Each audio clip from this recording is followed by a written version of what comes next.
Salam sejahtera Malaysia, denyut nadi suara rakyat bergema di channel ini.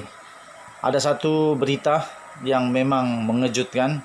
Akhirnya, seorang yang amat penting, seorang yang amat besar di dalam keuangan negara Malaysia, yaitu bekas Menteri Keuangan II, yaitu Johari Abdul Ghani, akhirnya bersuara dan beliau telah menunjukkan kredibiliti, integriti yang terbaik yang buat Najib Razak terkejut. Pasti Najib Razak terkejut dan kecewa. Okey tuan-tuan dan puan-puan, 6 Jun baru saja diterbitkan, lebih kurang pukul 12 tadi diterbitkan. Pengampunan kes rasuah kecil akan sebabkan berlaku kes rasuah besar. Diterbitkan di Malaysia kini 6 Jun 2022. Bekas Menteri Keuangan II iaitu Johari Abdul Ghani tidak begitu berkenan dengan satu cadangan daripada bekas jurubeng Nazir Razak untuk memberi pengampunan kepada kes-kes rasuah lampaui yang tidak serius. Ketua UMNO Wilayah Persekutuan itu memberi amaran akibat pemberian pengampunan kes rasuah kecil boleh membawa kepada perlakuan kes yang lebih besar. Katanya tidak sepatutnya ada sebarang pengampunan bagi individu yang melakukan rasuah dan mereka harus dihukum dengan hukuman yang mencerminkan kesalahan mereka. Katanya lagi, mengapa perlu ada pengampunan bagi jenayah rasuah sedangkan tiada pengampunan bagi kesalahan lain di bawah kanun kesiksaan? Betul. Kenapa? Untuk melindungi siapa ini? Katanya lagi, sepatutnya tidak ada perbezaan sama ada perbuatan rasuah itu serius atau tidak. Semua rasuah itu serius tanpa mengira darjat. Rasuah besar atau kecil membawa kepada kemerosotan sistem sesebuah negara dan ia dianggap sebagai kerugian kepada negara, katanya. Tambahnya lagi, sekiranya kita membenarkan perbezaan antara rasuah serius dan tidak serius, ini hanya akan membawa kepada perlakuan rasuah yang lebih besar kerana semua kesalahan serius bermula daripada perlakuan kesalahan lebih kecil dan kurang serius, katanya. Tambahnya lagi, kita juga memerlukan agensi penguatkuasaan yang berkesan yang dapat melaporkan terus kepada Parlimen. Kita mesti memastikan tiada pendakwaan terpilih atau double standard. Tambah bekas ahli Parlimen Titi Wangsa itu lagi. Penguatkuasaan dan tindakan tegas terhadap rasuah sudah pasti merupakan jalan ke hadapan untuk memastikan negara kita bebas daripada rasuah. Tambahnya dalam kenyataan itu. Dia berkata demikian ketika menghadiri satu majlis di Pusat Dagangan Dunia KL pada Jumaat. Nazir, iaitu adik kepada bekas Perdana Menteri Najib Razak, ditanya perkara yang akan dilakukannya untuk mengatasi masalah sistemik negara termasuk rasuah sekiranya berkuasa. Nazir mencadangkan anti rasuah seperti dilaksanakan di Hong Kong pada era 1970-an. Dia merujuk kepada kaedah yang diperkenalkan oleh Hong Kong pada tahun 1970-an untuk menangani rasuah yang berleluasa di bandar pelabuhan itu, di mana kerajaannya menawarkan pengampunan kepada kesalahan sebelum 1977, tetapi menggunakan pendekatan yang tegas terhadap kesalahan selepas itu. Perkara kedua yang saya ingin tangani ialah rasuah, katanya. Bagaimana untuk membasmi rasuah di negara ini, katanya. Terdapat model di Hong Kong 1970-an. Mereka merombak sistem, menawarkan pengampunan dan shoot to kill, iaitu hukuman tegas. Katanya, apabila sudah ramai orang yang terlibat dalam rasuah, anda mesti ada pengampunan. Jika tidak, semua orang akan menghalang usaha anda untuk membersihkan sistem, katanya lagi. Okey, apa pendapat kamu? Perlukah untuk diampuni orang yang sudah berrasuah ini? Yang rasuah kicik-kicik. Saya pun tidak pasti apa rasuah kicik-kicik. Tapi itulah daripada Malaysia kini, 6 Jun 2022 dengan tajuk pengampunan kes rasuah kecil akan sebabkan berlaku kes rasuah. Iaitu kata bekas Menteri Keuangan II, iaitu Johari Abdul Ghani, yang tidak begitu berkenan dengan cadangan daripada bekas jurubeng Nazir Razak untuk memberi pengampunan kepada kes-kes rasuah lampau yang tidak serius.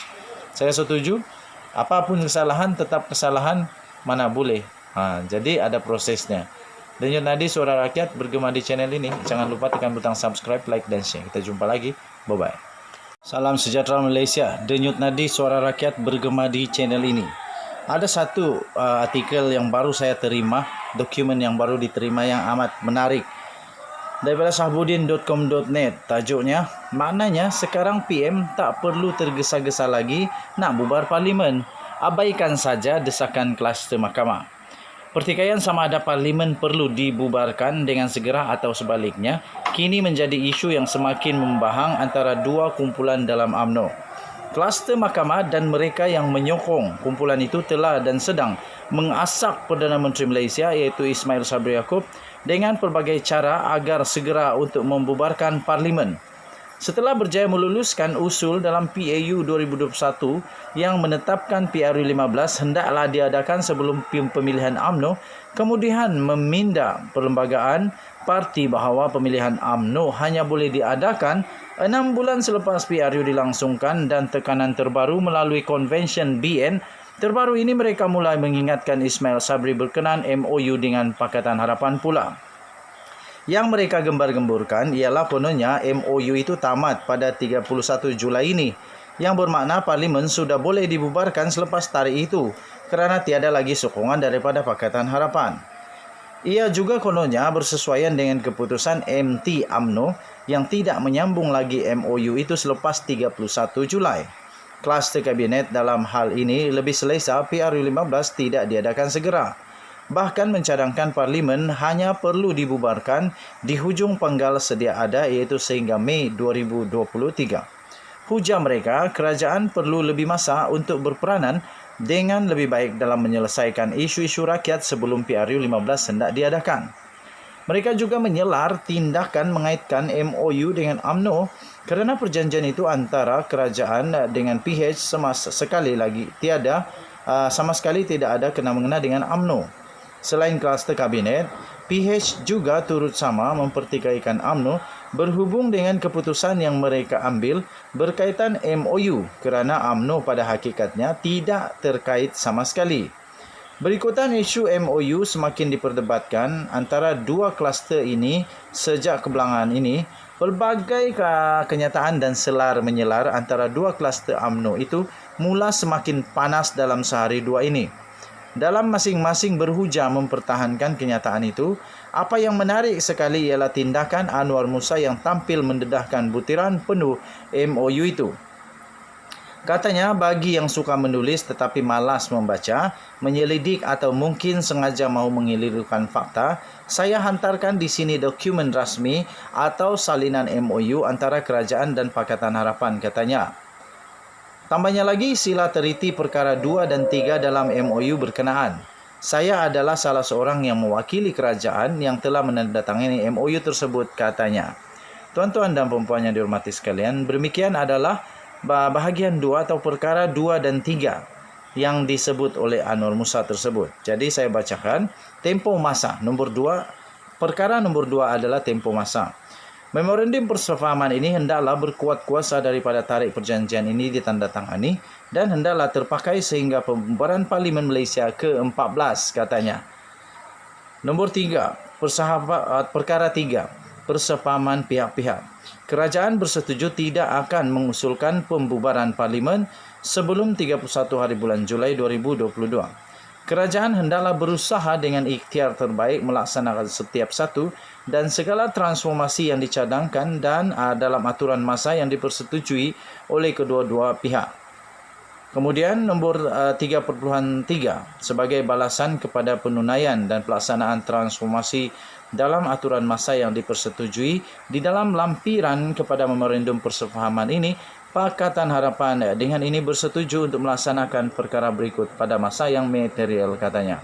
Sebagaimana dokumen yang disertakan itu, perkara 2.1 MOU itu menyebut memorandum persefahaman ini hendaklah berkuat kuasa daripada tarikh perjanjian ini ditandatangani dan hendaklah terpakai sehingga pembubaran Parlimen Malaysia yang ke-14. Bagi perkara 3.1 pula, fakta yang tertulis memaklumkan kerajaan bersetuju tidak akan mengusulkan pembubaran Parlimen sebelum 31 hari bulan Julai 2022. Berdasarkan fakta itu adalah jelas MOU antara kerajaan dan PH akan terpakai sehingga tamat tempoh penggal parlimen dibubarkan dan tidak disebut ia berakhir pada 31 Julai. Dan oleh kerana ada persetujuan bahawa kerajaan tidak akan membubarkan parlimen sebelum 31 Julai 2022, bermakna penggal parlimen sedia ada ini boleh terus dipertahankan sehingga parlimen dibubarkan yang tidak diketahui bila tariknya yang sebenar. Yang tidak boleh kerajaan buat cuma melakukan pembubaran parlimen sebelum tarik 31 Julai 2022. Artinya, tempoh yang dibenarkan dalam MOU itu untuk Ismail Sabri membubarkan parlimen ialah selepas 31 Julai sehinggalah tempoh pembubaran parlimen. Selagi parlimen tidak dibubarkan, selagi itu MOU adalah sah dan terpakai. Soal bila parlimen perlu dibubarkan, mahu dibubarkan, ia terpulang kepada budi bicara Perdana Menteri untuk memilih waktu yang sesuai untuk memenasihati Seri Paduka Baginda yang di-Pertuan Agong berkenaan dengannya. Yang jelas, MOU itu memberi peruntukan yang jelas bahawa Ismail Sabri tidak perlu tergesa-gesa untuk membubarkan parlimen. Kenapa beliau perlu tergesa-gesa mahu membubarkan parlimen, sedangkan ada tempoh yang selesa dan panjang untuknya berbuat demikian itu, iaitu bermula pada 31 Julai sehingga pembubaran parlimen ke-14. Oleh itu, tuan-tuan dan puan, MOU terpakai sehingga parlimen dibubarkan dan tempoh penggal parlimen ini ialah Mei 2023. Maka, buat apa Perdana Menteri mahu memilih tarik yang awal atau dalam tempoh terdekat ini untuk membubarkan parlimen sebagaimana yang didesak oleh kluster mahkamah? Tunggulah dekat-dekat Mei 2023 nanti. Sekaligus desakan kluster mahkamah sudah tidak laku dan boleh diabaikan begitu sahaja. Ditulis oleh Sabuddin Hussein, bertarikh 5 Jun 2022, diterbitkan di sabudin.com.net. Dengan tajuk maknanya sekarang PM tak perlu tergesa-gesa lagi nak bubarkan parlimen. Abaikan saja desakan kluster mahkamah. Tuan-tuan dan puan, hanya secara kebetulan agaknya yang mendesak ini tidak lain dan tidak bukan adalah kluster mahkamah. Yang kepala-kepala ketua-ketua yang mendesak ini secara kebetulan adalah kluster mahkamah. Zahid Hamidi, Najib Razak, Ahmad Maslan, Tok Mat Hassan dan lain-lain. Okey. So apa-apapun saya berharap semoga negara Malaysia akan terus aman damai. Semoga politik Malaysia akan menjadi semakin baik dan yang paling penting kita doakan semoga Tuhan terus memberkati negara Malaysia. Kita jumpa lagi.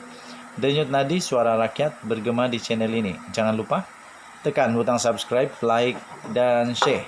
Tekan juga butang notifikasi kalau kamu suka channel ini untuk dapatkan setiap hari cerita-cerita terbaru, artikel-artikel terbaru, ulasan-ulasan terkini di channel ini. Kita jumpa lagi. Bye-bye.